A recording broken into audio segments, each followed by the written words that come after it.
सबसे पहले तो मैं आपसे जानना चाहता हूँ कि जो मैंने आपकी कविताएं भी पढ़ी हैं, आपके लेख पढ़े हैं, आपने हमारे लिए भी लेख लिखे हैं साउथ एशियन सिनेमा के लिए, आपको बीबीसी में सुना है वर्षों में। मेरा अपना ही मानना है, और मैं कोई अथॉरिटी नहीं हूँ साहित्य में, कि कहानी आपका सबसे बड़ा फोर्ट है। यही मैंने आज कहा। चलिए यहीं से शुरुआत करते हैं कि क्या इससे आप सहमत हैं कि कहानी आपका सबसे ज़्यादा स्ट्रॉन्ग पॉइंट है? हाँ, मैं पूरी तरह से तो नहीं, लेकिन काफ़ी हद तक ये मानने को तैयार हूँ कि कहानी लिखना मुझे बहुत अच्छा लगता है। और जब कोई मेरे दिमाग में आइडिया आ जाता है, कोई बीज आ जाता है, कि जब तक मैं उसे कहानी का रूप ना दे दूँ तब तक मुझे चैन नहीं पड़ता। और निश्चय ही क्योंकि कहानी एक बड़ी शिल्पित प्रोडक्ट होती है, बहुत ही चिजल्ड ब्यूटी की तरह से वो आती है बाहर उभर करके। उसको बार बार छीलना, मांजना, घिसना, संवारना, बदलना पड़ता है। मैं टॉल्स्टॉय के इस कथन से सहमत हूँ कि जब तक आप स्वयं संतुष्ट नहीं हैं तब तक पाठक को आप संतुष्ट नहीं कर सकते।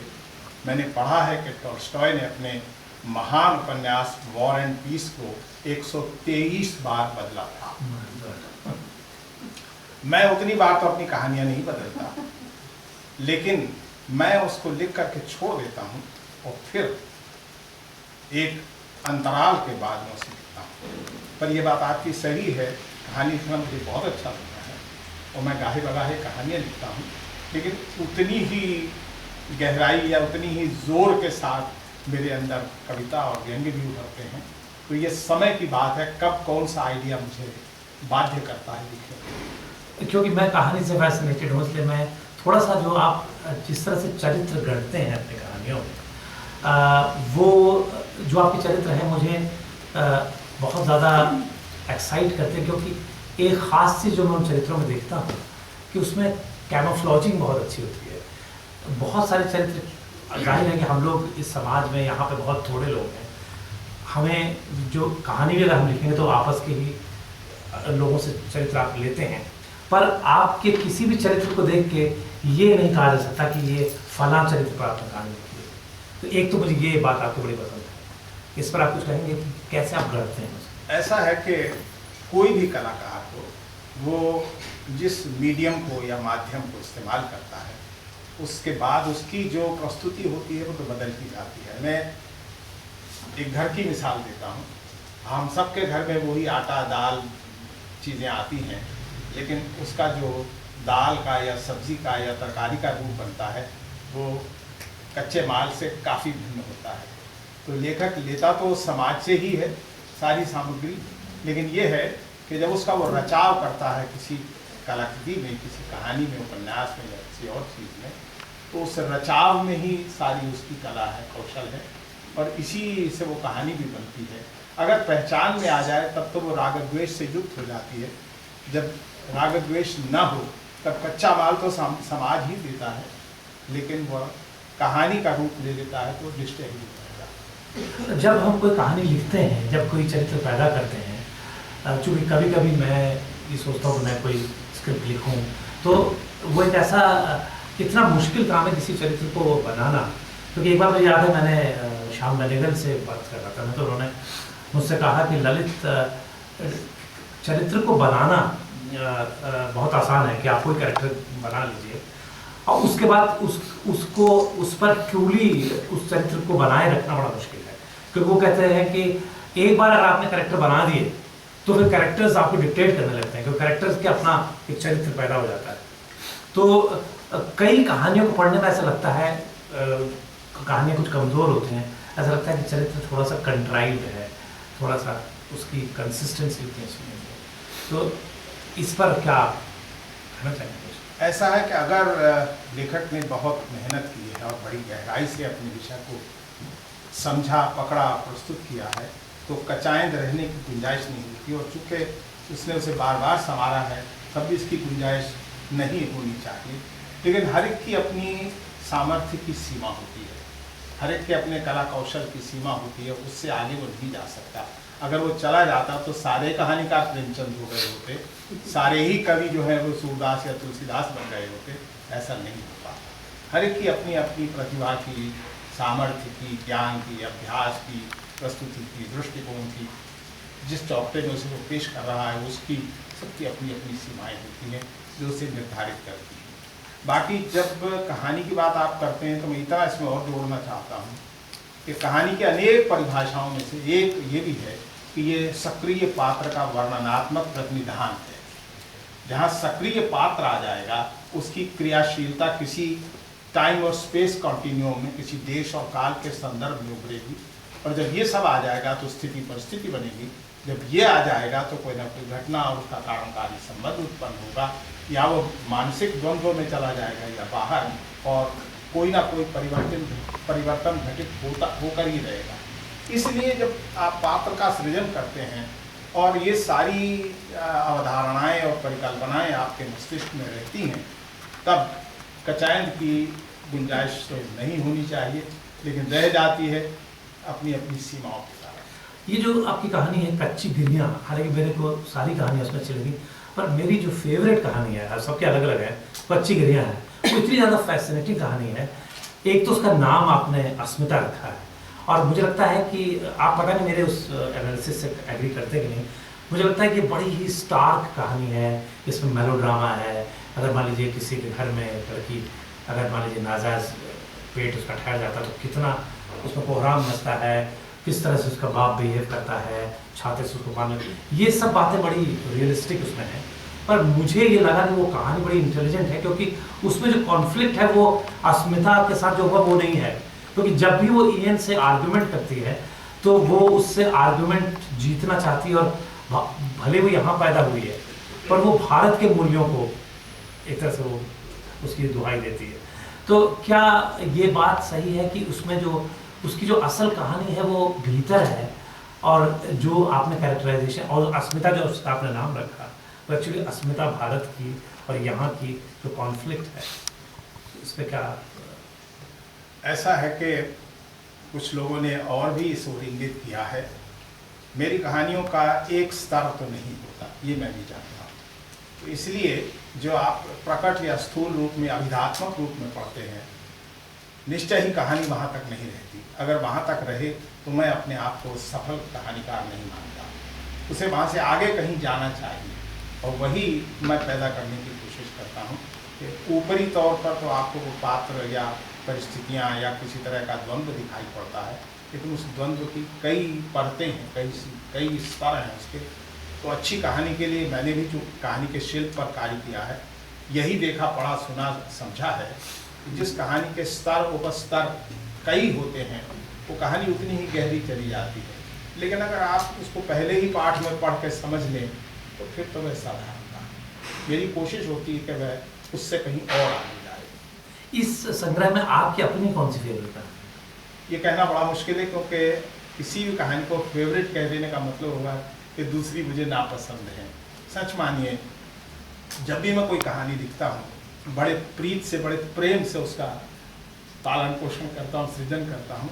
इसलिए मैं ये उत्तर नहीं दे सकूँगा कि मेरे लिए सबसे प्रिय कहानी कौन सी है।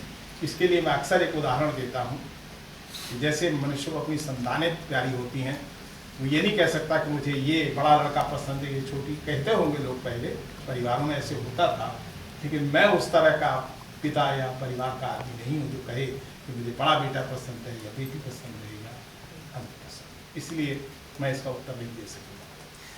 आप ये बताएं कि ब्रह्मा की दूसरी बेटी जो कहानी है, वो भले ममता जी ने यहाँ पढ़ी और आपकी ये चॉइस थी और आप श्योर नहीं थे कि ममता उसको पढ़ना चाहेगी कि नहीं, पर मैं बहुत ईमानदारी से ये कहना चाहता हूँ कि मुझे वो कहानी बड़ी मैं वाकई सोच नहीं पाता कि ये कहानी आपको लिखनी चाहिए थी कि नहीं। ये अर्थ नहीं कि वो कहानी में जो होता है वो ऐसा समाज में नहीं होता। चाइल्ड अब्यूज़ तो घरों में होता है, भारत में भी होता है, और उसमें जो आपने जो पैरेलल ड्रॉ किया है ब्रह्मा से, वो भी सही किया है। पर इस कहानी को लिखने की ज़रूरत क्या थी आपकी? ऐसा है, ज़रूरत वाली बात तो बाद में आती है कि आपने किसके लिए कहानी लिखी। पहले तो आप अपनी ज़रूरत पूरी करते हैं कि आपके मन में एक चीज़ उभरी है, वो आपको मजबूर कर रही है और वो लिखवा कर छोड़ती है, इसलिए तो ये कहानी लिखी है। बाकी क्यों इस तरह की कहानी लिखी गई, कारण ये है कि ये केवल चाइल्ड अब्यूज़ की कहानी नहीं है, ये उससे आगे की कहानी है। और ये जो समाज में, परिवार में पारिवारिक रिश्ते हैं, संबंध हैं, उन संबंधों की व्याख्या इतने ग्रे एंड वाइट के रूप में, बिल्कुल ब्लैक एंड वाइट के रूप में नहीं की जा सकती। बहुत से उसमें ग्रे एरियाज भी होते हैं और वो कई शेड्स के होते हैं, कई तरह के होते हैं। यहाँ पर एक पिता पुत्री का संबंध है, वो मात्र चाइल्ड अब्यूज़ का नहीं है, उसके साथ पीछे एक अपनी पूरी भारतीय संस्कृति और संस्कार लिए हुए हैं और उस समाज का भी है जहाँ वो रहती है, जिसमें वो पली बढ़ी है। और इसके अलावा जो टकराव इसमें बुना गया है परिवार के स्तर पर, दरअसल वो टकराव जो है वो संस्कृतियों का टकराव है, समाज का टकराव है, रिश्तों का टकराव है। वो पहले वाली स्थितियाँ नहीं रही कि आप पिताजी हैं तो आपके चरण छूने ही हैं, आप माताजी हैं तो आपको हमें प्रणाम करना ही है। वो स्थितियाँ अब नहीं रही हैं। जिस तरह से व्यक्ति बदला है, उसकी चिंतन बदला है, उसका व्यवहार बदला है, समाज बदला है, इससे आप भारतीय संस्कारों को लेकर के भी पूरी तरह से इंसुलेट नहीं कर सकते। तो वो लड़की एक्सपोज है यहाँ के समाज से भी। और फिर जिस तरह से अब यहाँ बच्चे परिपक्व हो रहे हैं, तो ज़रूरी नहीं कि वो 18 साल की होने तक परिपक्व होगी, यहाँ के बच्चे 8-8, 9-9, 7-7 साल के परिपक्व होने लगते हैं। तो बहुत से स्तर हैं इस कहानी के, जिसके माध्यम से ये बताने की कोशिश की गई है समाज के रिश्तों को भी और समाज की स्थिति को भी। तो वही बात जो मैं कहता हूँ कि कहानी जितनी बाहर है उतनी अंदर भी है। तो अच्छा, एक बात आपसे मैं पूछना चाहूँगा, मैं ज़्यादा वक्त नहीं लेना चाहता, कुछ और लोगों से भी और लोग भी सवाल करें। एक तो थोड़ी सी बात मैं आपके प्रेमचंद पे जो आपका जो काम है, वो किताब मैंने पढ़ी है, वो उसके बारे में मैं चाहूँगा कि आप थोड़ा सा मुझे बताएं कि आपने इस काम को जो किया, क्या आप पूछना चाहेंगे? मैं ये जानना चाहता हूँ कि पहली बात तो ये है कि प्रेमचंद पर आपने काम करना क्यों। ऑफ कोर्स ये हम लोग सब कहते हैं कि प्रेमचंद कहानी में आज भी अंतिम शब्द है। अभी थोड़े दिनों पहले मैंने BBC के लिए रविंद्र कालिया जी से बात की थी, जबकि वो खुद नई कहानी के एक तरह से प्रमुख। उनसे जब मैंने पूछा, सीधे सवाल किया, तो उन्होंने कहा कि वी आर ऑल, हमारा जो है वो छंद लेखन है, प्रेमचंद के आगे हम लोग नहीं गए हैं। तो प्रेमचंद इतने फैसिनेटिंग है, और हमें याद है जब ईदगाह अपने बचपन में पढ़ी थी, तो आपने प्रेमचंद पर काम करना जो आपने चुना, उसके पीछे क्या वजह थी और किस लेवल का आपका काम है, ताकि लोगों को थोड़ा पता लगे। ऐसा है कि मैं बचपन से ही, बहुत छोटी उम्र से, मैं सन भी बता सकता हूँ, सन 1950 से मैं पुस्तकों का कीड़ा रहा हूँ। किताबें पढ़ने का मुझे बेहद शौक रहा है। मैंने दिल्ली पब्लिक लाइब्रेरी की स्थापना के साथ उसकी सदस्यता ली थी, और ये समझ लीजिए कि 15 साल का होने तक मैंने कोई पुस्तक नहीं छोड़ी थी जो लाइब्रेरी में रखी और मैंने पढ़ी ना। तब मेरे मन में कुछ लेखकों के प्रति एक तरह का अनुराग उत्पन्न हुआ था। उनमें प्रेमचंद थे, शरत थे। शरत मैंने तभी सारा पढ़ डाला था, प्रेमचंद भी पढ़ डाला मैंने, बंकिम चंद्र को मैंने पढ़ा। तो कथाकारों की ओर मेरा रुझान हो रहा था। फिर मैंने कवियों की ओर पढ़ा, तो कवियों की ओर जाते जाते फिर मुझे बहुत से कवि पसंद आने लगे। उनमें जयशंकर प्रसाद विशेष रूप से थे। तो जब आगे इस तरह का अवसर आया कि मुझे किसी क्षेत्र में शोध कार्य करना है, तो मैंने इन्हीं में से किसी एक का चुनाव करना उचित समझा। प्रेमचंद विशेष रूप से इसलिए चुना कि हालांकि प्रेमचंद हिंदी के सबसे बड़े लेखक हुए हैं, रहे हैं, सब मानते भी हैं, उन्हें लोग उपन्यास सम्राट भी कहते हैं, लेकिन इतना सब कुछ हो जाने के बावजूद प्रेमचंद पर इतनी किताबें लिखी गई, आपको विश्वास नहीं होगा।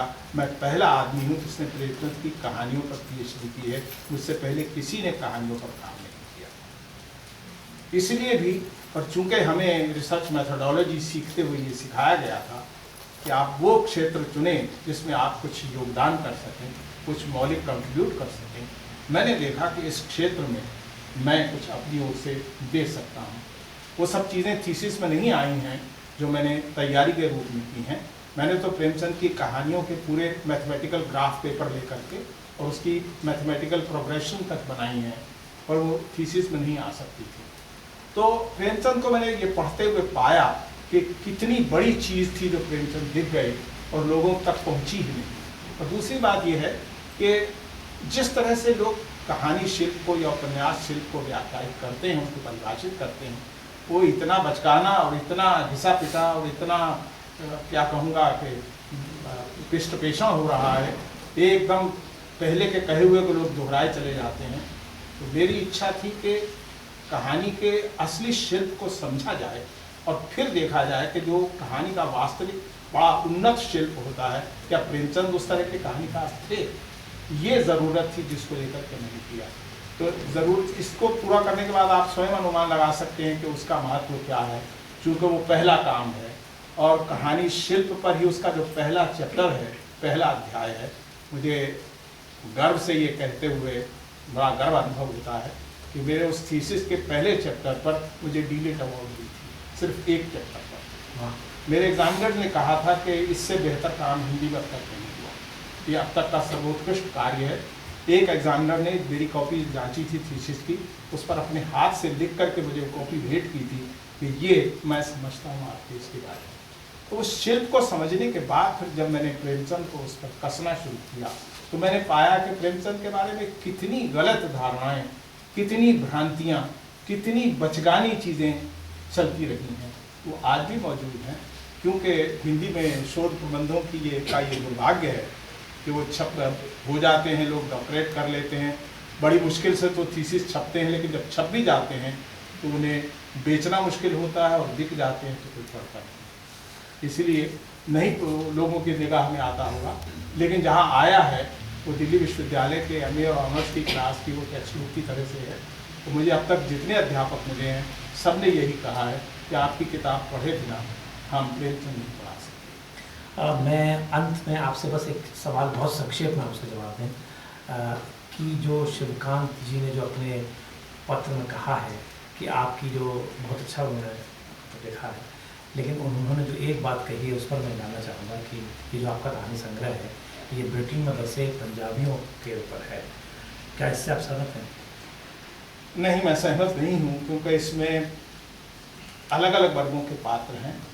अधिकांश पात्र उन्हें ये लगा होगा ऐसे हैं ताकि हर समीक्षक के अपने विचार होते हैं, अपनी धारणाएं होती हैं, अपने अपने इम्प्रेशंस होते हैं। शिवकांत के भी हैं। मैं उसकी तारीफ़ करूँगा कि उसने इतनी मेहनत और लगन से एक एक कहानी को पढ़ा, उस पर बड़ी गहराई से सोचा, उसका वर्गीकरण किया, उनकी तुलना की, उनके सामने वैषम्य को प्रस्तुत किया। लेकिन जितनी बातें शिवकांत कहेंगे ज़रूरी नहीं है कि मैं उनसे सहमत हूँ, क्योंकि एक लेखक के नाते मैं और तरह से भी सोचता हूँ। और दूसरी बात यह है कि अगर आप यहाँ देखें तो जिस काल अवधि की ओर शिवकांत ने इशारा किया है, जितने टाइम पीरियड को इसमें लिया गया है कहानी में, वो समझते हैं उसमें सबसे ज़्यादा पंजाबी ही यहाँ आए हैं इस देश में, भारत से एक। और दूसरे यहाँ ही नहीं, भारत में भी पंजाबी संस्कृति ने, पंजाबी कल्चर ने, पंजाबी भाषा ने कितना आक्रांत किया है भारतीय समाज को, या कितना आच्छादित किया है भारतीय समाज को। आप फिल्मों के व्यक्ति आप स्वयं जानते हैं कि कितनी जगह वो है। तो यहाँ पंजाबियत जो जिस तरह से है उसका आ जाना स्वाभाविक था। और दूसरा कारण ये भी है, मैं स्वयं मात्र, मेरी भारतीय भाषा पंजाबी है, मैं पंजाबी हूँ, तो उसके अनुभव मेरे ज़्यादा गहरे, ज़्यादा सार्थक और ज़्यादा सत्य अनुभव हैं। बाकी अनुभव जो हैं वो देखे, सुने, पढ़े, कल्पित किए वो हो सकते हैं, लेकिन ये मेरे अपने आसपास के हैं। ये भी एक कारण हो सकता है, पर मैं पूरी तरह से शिवकांत से सहमत नहीं हूँ कि इसमें पंजाबी कहानी, पंजाबी पात्र ज़्यादा हैं। बहुत बहुत धन्यवाद गौतम जी। मैं चूँकि अभी कैलाश जी को अध्यक्ष का भाषण करना है और किताब रिलीज़ करनी है, मैं ये चाहूँगा कि कम से कम 3 सवाल हम लेना चाहेंगे और अनुरोध है कि सवाल की तरह हो और वक्तव्य की तरह से न हो, और गौतम जी से अनुरोध है कि उसका उत्तर बहुत ही संक्षेप में दें। क्या मतलब माइक्रोफोन ये बराबर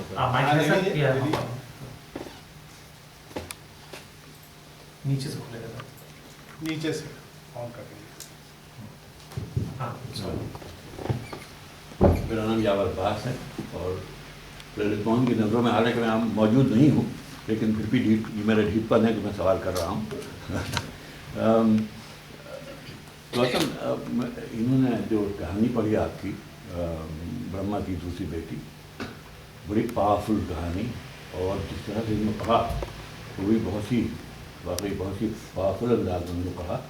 लेकिन एक बात मैं आपसे पूछना चाहता हूँ कि कहानी लिखने वाला अगर कोई काबिल नफ़रत किरदार पेश करे तो फिर वो किरदार कहानी के काबिल नहीं होता।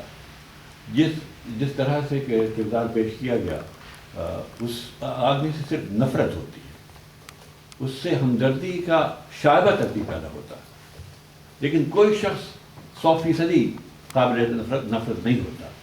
और बड़े कहानी लिखने वाले की पहचान यही होती है।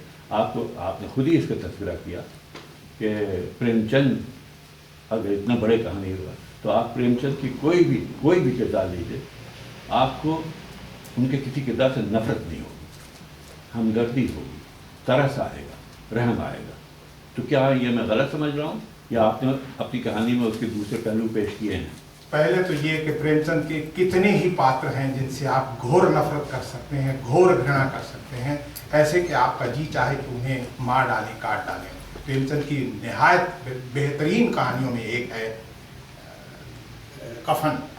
कफन में घीसू और माधव जिस तरह से बाद में लाश के घर में सड़ रही है और गांव वालों ने पैसे जमा करके उसकी लाश ठिकाने करने के लिए अंतिम संस्कार के पैसे दिए हैं और वो जाकर ताड़ी पी करके और मछली खा करके उसको खराब कर देते हैं, वो कहानी सिवाय नफरत के और कुछ पैदा नहीं। एक बात। और दूसरी बात ये, मैं आपसे सहमत नहीं हूँ कि लेखक जो है वो ऐसे पात्र का सृजन नहीं करता जिनसे नफरत होती है। मैं रामायण की बात करता हूँ कि आप रावण से सहानुभूति रखेंगे। आपकी तीसरी बात ये कि हर बुरे से बुरे आदमी में भी कुछ अच्छे गुण होते हैं। इस कहानी में के पात्र में भी जितना अंश आपके सामने पढ़ा गया, लेकिन ये कहानी है एक सीमित संदर्भ में जिसमें वो लड़की अपने बाप के उसके प्रति किए गए व्यवहार को लेकर के चीखती है, चिल्लाती है, बोलती है। उस आदमी के जिंदगी का बाकी पक्ष क्या है वो मैंने उपन्यास नहीं लिखा है, कहानी है। तो कहानी में जिंदगी का एक धड़कता हुआ टुकड़ा ही आपको मिलेगा, उतने अंश में आप उससे नफरत ही करेंगे। ऐसे तमाम लेखक हैं, कहानीकार और उपन्यासकार, जो बड़े बड़े नफरत पैदा करने वाले पात्रों का सृजन करते हैं। मैं आपसे सहमत नहीं कि लेखक जो है नफरत पैदा करने वाले पात्रों का सृजन नहीं करता। हम एक दूसरी बात जो मैं कहना चाहूँगा वो ये है, हमारा उस पात्र के साथ आइडेंटिफिकेशन हुआ या नहीं। आप हर पात्र के साथ आइडेंटिफाई नहीं कर सकते हैं। हिंदी में इसको तादाद में या साधारणीकरण कहते हैं। आप सबके साथ तादाद में नहीं कर सकते हैं। किसी पात्र के साथ आपको स्नेह या लगाव होता है, आप अपने आप को समझते हैं मैं इसमें कुछ आ रहा हूँ या ये मेरी कहानी है, और दूसरी तरफ आप किसी से नफरत करते हैं। यही मेरा